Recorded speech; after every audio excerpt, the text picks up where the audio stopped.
I have a question for religious listeners who might be listening to today's diary episode with me, Scott Johnson. See, that's how you introduce the show. You just launch right into it. These are some tricks of the trade, you might call them. Oh, Rainer, what is wrong with your paw, girl? Sorry, I just noticed. Dog is still limping. I talked about it on TMS today, but I think she's got like a sliver all deep up in there, and she will not hold still for us to try to get in there and get it out. But if I take her to the vet, it's just be really expensive, and I know I can do it myself. Hi, are you okay, sweetheart? Oh, poor thing.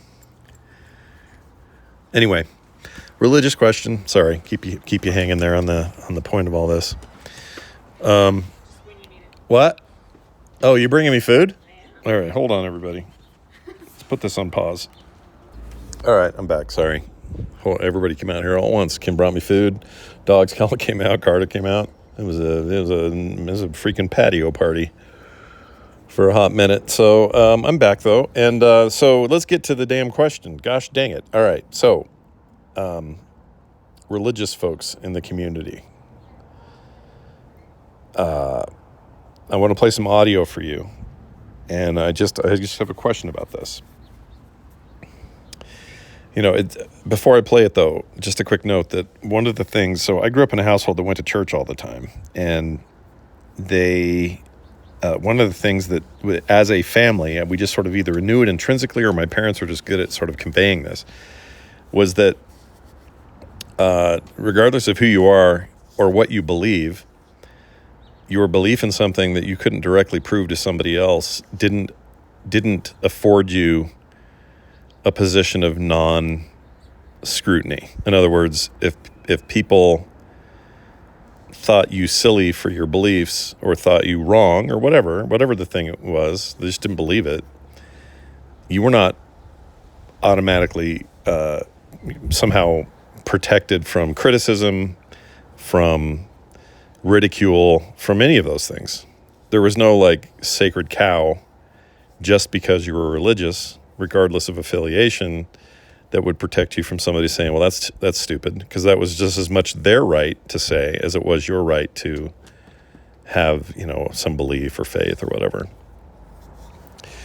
And I've never really understood that concept very well of people who think that, I'm thinking about the Olympics here lately with the thing that wasn't even a Last Supper representation. It was a Greek god thing. But everyone thought because it was the way it was displayed, it looked like the Da Vinci painting of the Last Supper, which is already inaccurate compared to what the real thing probably looked like. Anyway, God will not be mocked and all these sorts of things. And well, we're boycotting this, and I can't believe it. You do not have the right to offend us, or this sort of thing, right? Let's just pretend for a second, just for discussion, that they did mean to mock that scene. It turns out they didn't at all. People just don't know history and don't read, so they saw what they wanted to see. Let's just say for a minute that was true, that the French were trying to, rub everybody's nose in it and say, ha ha, religion, ha ha ha, right? Well, why is that a problem? Like, why, if they wanted to, they should be able to without a bunch of back flack. Better example, if somebody says, well, I believe in, I don't know, a polar bear who speaks to man and gives us commands and comes out of his cave once a year to give us prophecy about our future. Let's say that's a very serious belief somebody has.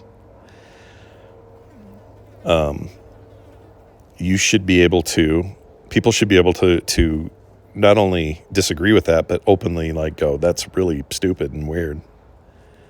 Why not? I mean, I know nobody likes to be called stupid and weird or wrong. I get that. I get that intrinsic human thing reaction to say, let's use something more pedestrian. I got a red bike and I really like red, but the kid up the street got a blue bike. And him and his friends are looking at my red bike going, "It's so lame. I can't believe you got a red one. Blue's where it's at, man. You shouldn't have got a red bike. That's lame. Red's for babies." Like, even at a childhood level, you can understand why that would make you feel bad. Like, well, they're ripping on my choice. But I was taught at a very young age that is part of the deal. Blue bike kids have every right to tell you that your red bike choice was stupid, even if it's not nice, and even if it means they're not going to be your friends anymore. I mean, all of those consequences may still be in effect, right? But it doesn't stop them. It doesn't stop it from being their right to do it. And to try to stifle that or force it to stop that was like, in my upbringing was like, no, you do not do that. That is the opposite of what you do. It doesn't matter what you think or believe. People have every right to counter what you say. And I've always believed very strongly in that. So if you tell me that there's a giant cheese monster that lives on the moon that dictates our every move, and I say, that sounds really stupid, that's my right to say that. And it's your right to believe that hoke, right? But I'll tell you, I think it's hoke.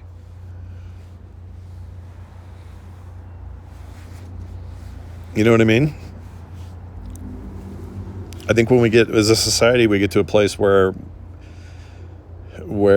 you start to ban that kind of talk or thinking. I mean, what does that even make us? Oh my gosh, it's just insane. So anyway, now I want to play this audio clip. I heard this guy talking. I think this was on a YouTube short, or it may have been TikTok. I don't remember where I captured this, but okay. You guys really don't want me to play this audio, do you? My dogs are losing it. Stop it. It's like another dog in the neighborhood yells out the keyword and they all respond. It's like frying pan, and they all go roo, roo, like it's time to rise up against the man. Anyway, I'm going to play this audio. You'll understand what I'm talking about. It's about that law proposed in Oklahoma that would require the Bible to be taught in schools, and how little people think ahead about what that actually means when you're requiring that sort of thing.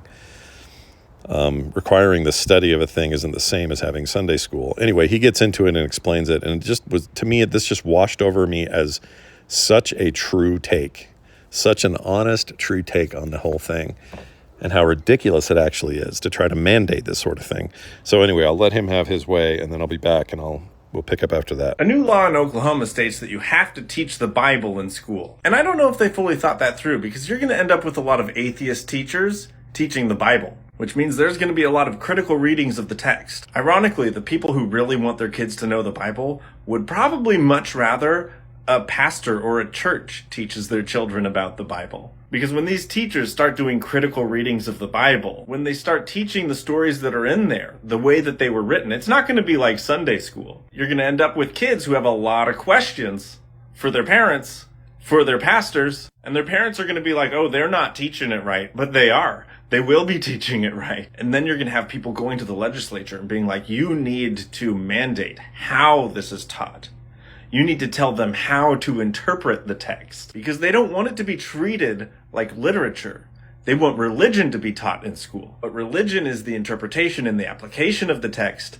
Religion is not the text itself. The text is literature, and literature can be criticized. Literature is looked at in its cultural and historical context and dissected. So the next thing they'll try to do is to dictate how the text must be interpreted in schools. The problem there is that it's interpreted a million different ways by a million congregations. And as soon as you have a governing body telling you this is the correct interpretation of the text, you are now curtailing your freedom of religion. You are suddenly no longer allowed to interpret the text yourself as a Christian. This is a huge area that people who want Christian nationalism don't think about. As soon as Christianity becomes a part of the government then gets to decide what Christianity looks like. And suddenly Christians have voted away their own ability to interpret their own text. All right. So fascinating stuff to me. The big takeaway for me is he didn't even get into this super hard, but there's so many interpretations, so many denominations of just Christian faith in this country alone. It's like 200 something of recognized, like, tax exempt organizations that fit into that category, but they're all different. And they don't much care for each other. I don't know if you've noticed that. You don't hear a lot of Baptists singing the praises of the Jehovah's Witnesses, or the Catholics loving what's going on with the Methodists or any other Protestant group. Hell, Protestantism, the Protestant movement was a direct rebellion against the main church, the Church of England. Same thing. Like, well, we don't like some of these things, so we're going to do our own thing. Like, it's always been, everybody's always splitting off, right? It's already conflicted. There's no one standard. So when a Christian nationalist or somebody's like, we need to get more church in the government, I always just think, well, no, because now you're going to just war between yourselves. For example, the Catholics believe that, I'm trying to think of one, the Godhead, like the Father, Son, and the Holy Ghost. They think that's one individual. It's one magical split off being who somehow is Dad, Son, and a spirit thing, and they got that all figured out that way. And then you go talk to various other religions where they're like, no, these are separate beings.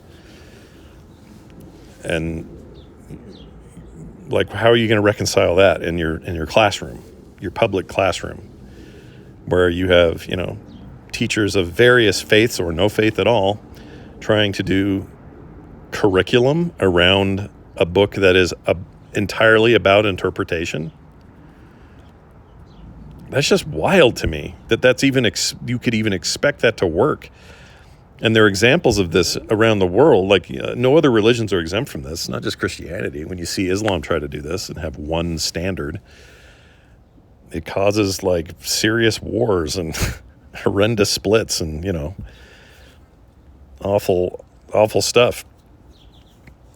You don't hear much about the Hindus having a lot of splits, though, do you? You don't hear about that. I feel like if you're a little more peace-minded, you probably do okay. So that's always surprises me how Christianity has gotten where it is, because at the base of it all, it's like, help your neighbor, forgive others their debts, be kind to strangers, let people in and take care of them when they need you, turn the other cheek. All these important things, no one talks about those things. They just talk about,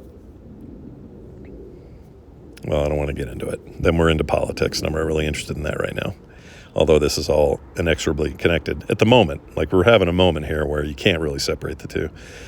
Anyway, I guess I'm a little bit naive and surprised to meet and talk to people who were not raised this way, who came out of it going, no, I got this team and I got to fly their colors. And it's just, you just fight till the end. Why?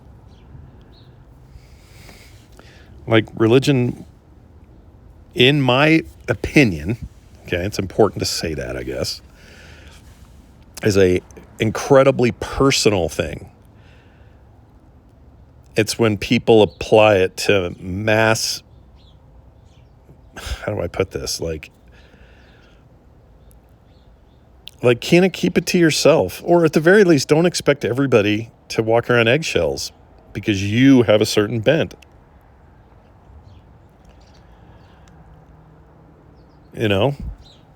Like, I grew up in the Mormon church, and there were times where, I don't know if you guys have ever heard this before, but there was this especially when I was a kid, I remember being talked about constantly. But they talked about in Scripture whenever it referred to the great whore of the whole earth, which is inherently sexist anyway. There's a whole bunch of problems I have with that, but the whore of the whole earth. And I don't mean horror, like horror movie. I mean like WHORE, whore. The whore of the whole earth was the Catholic Church. That was the interpretation. And they went hard on that. They would teach that in Sunday school. They would talk about it all the time. They don't do that now. I don't ever hear it. So there must have been a change in management. But for a long time there, that was the thing. Sorry, Rainer. Sorry. You can lay down. It's okay. Lay down. I stepped on her foot. Lay down, baby. Well, that certainly creates a bit of a conflict, doesn't it, with your Catholic friends? And this is where religion pisses me off. This is where it starts to lose me. It's not where it starts to lose me, but you know what I mean. This is where I have a problem. The minute it starts to create division, then it all goes against its founding principles for the most part. I'm not saying every religion is founded on good principles, but many are, and those concepts just get pushed to the side, and instead it becomes very tribal, even internally.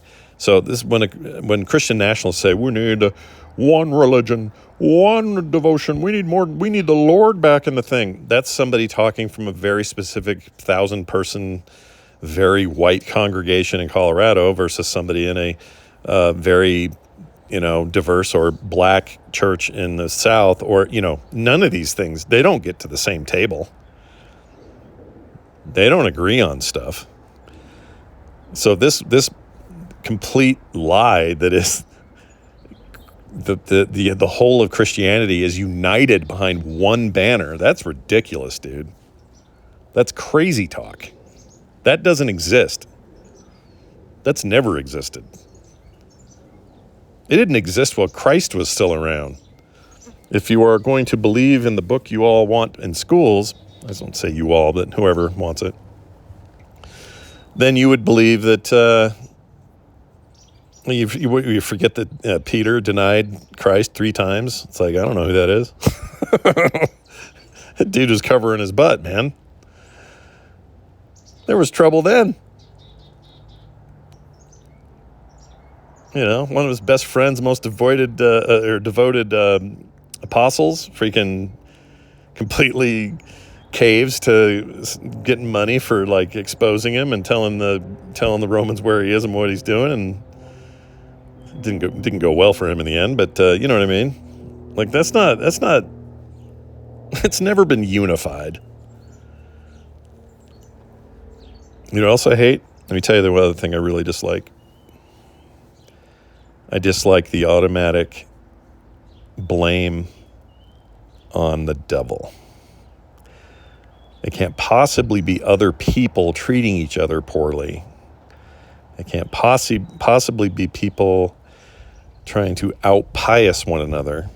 It must be the devil. It must be this guy, the scapegoat, who's literally like a goat, right? He's got a tail, he got the horns, the maniacal laugh, like goats have. I'm a little too entertained by my own pun there. But anyway, the point is, it's such a lazy out, dude. Just to simply go, these kids these days with their rap music, Satan's got a real hold. It's like, no, sometimes it's just kids want to rebel. Sometimes they need to do whatever the opposite is that their parents and other adults in their life think they should do. And so did you. You just don't remember doing it.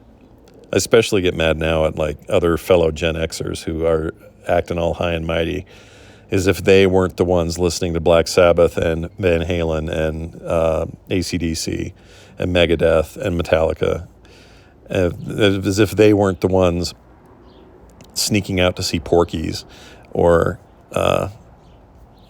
whatever it is. I mean, come on, you guys. That's the other things. I just don't like the default position of dishonesty that we all sit in.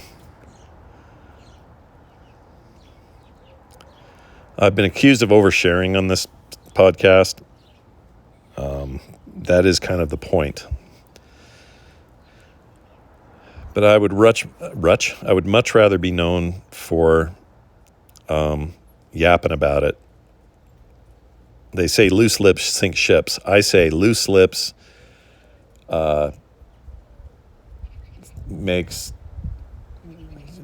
loose lips are hips. I can't think of a good rhyme. Loose lips create nips. Nope, that's not good. Anyway, I don't know what I'm saying. I just know that this sort of stuff gets under my skin in a way that nothing else quite does. And I feel like I'm alone sometimes. So I don't know. Probably some of you agree. I'm not looking for agreement. I'm not looking really for disagreement. And I'm sure there's some of those too. That's fine. Everybody do the thing they do. You do what you got to do. But I wanted to share it because that's what we do here. All right? It's going to do it for today's diary. I hope you enjoyed it, and I hope you continue to get your feedback to me at 801-471-0462 in the form of a text or a voicemail. I'll get some of those queued up and ready to go soon. I just need to be in front of my computer when I do them, so that's why it's not on this one. So I guess my advice is today, go out there, be nice, don't blame stuff on the devil, and treat people like you want to be treated. All right? If you want to have freedom, let them have it. You want to have beliefs, let them have beliefs. You want to eat a cheeseburger, let them eat a cheeseburger or a hot dog. It's up to them. Bye now. This show is part of the Frog Pants Network. Yes. Get more at frogpants.com.